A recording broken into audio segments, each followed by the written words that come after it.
My father, the history teacher, Naked History of Acupuncture and Herbal Medicine. My father spent his entire life as a history teacher. During my childhood, he often shared captivating historical stories and took my little brother and me on trips around the country, bringing history to life by explaining the significance of palaces and tombs right where they stood. Every child sees their father as a hero, and to me, my father was Superman, capable of anything. He was also a skilled artist. Just before I started kindergarten, he showed me around the preschool attached to the school where he taught. The hallways were adorned with bas-relief characters from cartoons and fairy tales, rendering the dimly lit, basement-like space surreal, with faint cartoon music seemingly playing in the background. My father had created all these decorations, making him the creator of space in my eyes. I respected my father as the most admirable person even until I entered college. However, there came a point when he began to appear very ordinary to me.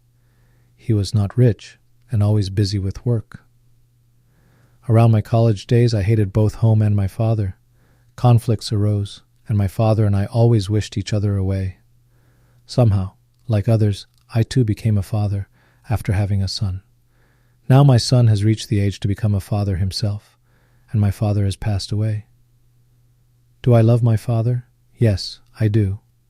Deeply. Throughout my life, I have loved my father through different perspectives. First as a child looking up to him in a kindergarten hallway, and later as a father myself, understanding him more deeply. Our relationship has been a complex tapestry of affection and tension, with moments of deep connection and periods of stark conflict. The innocent, idealized love of my childhood, where my father seemed larger than life, has transformed into a more nuanced, mature appreciation. Now my love is tempered by understanding. I see him not as an infallible superhero, but as a complex human being with genuine vulnerabilities and imperfections. This evolved love doesn't diminish my respect, but rather deepens it, acknowledging both his strengths and his human frailties. This is very similar to how I feel about acupuncture and herbal medicine. In my immature years, I loved acupuncture and herbal medicine as if it were an omnipotent Superman. As I delved deeper into studying acupuncture and herbal medicine, I experienced frustration and disappointment. I came to see the naked truth of acupuncture and herbal medicine. The love I have for acupuncture and herbal medicine now might seem different from when I started it, and the passion might appear to have cooled. However, through this process, my understanding of acupuncture and herbal medicine has become much deeper and enriched. I hope that your love and passion for acupuncture and herbal medicine will also become a deep, genuine love as you see both its good and disappointing aspects. What my father taught about history. He always told history stories in an engaging manner, emphasizing narrative and explaining that history is not only about facts, but also about stories. However, despite being the son of a history teacher, my own history grades were never good.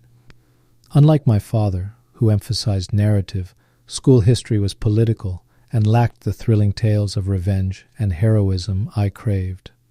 The history of traditional Chinese medicine that I learned in college was even more disappointing than my high school history classes. It felt like memorizing hymns praising TCM without true understanding.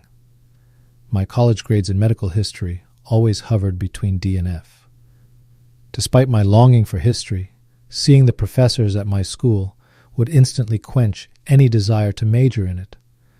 Back then, professors of medical history knew nothing about history. They only knew about medicine and paleography.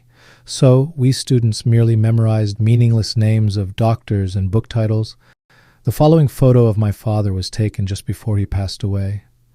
He was in the late stages of cancer, with urine being drained from his abdomen and unable to walk.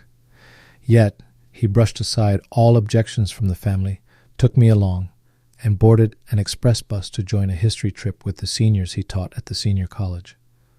As always, he shared historical stories with the elderly along the way, just as he used to with me and my brother. About a month later, he passed away. Though my father is no longer with us, the knowledge and passion for history he instilled in me remain as vibrant as ever. He often said that history is made up of fascinating stories, and those stories are still alive and breathing.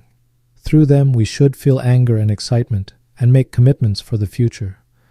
Through this history course, I hope I can share the fascinating history of TCM with you, just as my father did with me.